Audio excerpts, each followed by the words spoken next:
Hi guys, it's a new video about the TikTok application, and right now I will show you how to see your previously created stories on TikTok.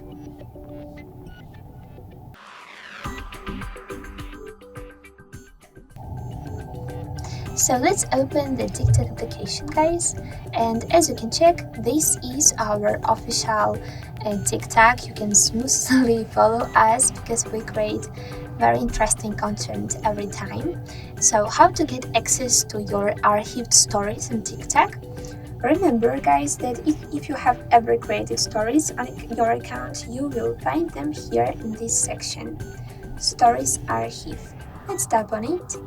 And here, guys, is the list of all your previously created stories ever on TikTok.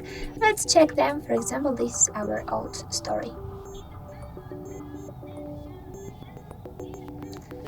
Yes, perfect.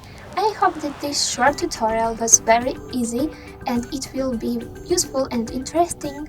Like this video if you didn't know about this option on TikTok, and follow our channel to find even more cool tricks and secrets about TikTok and other programs.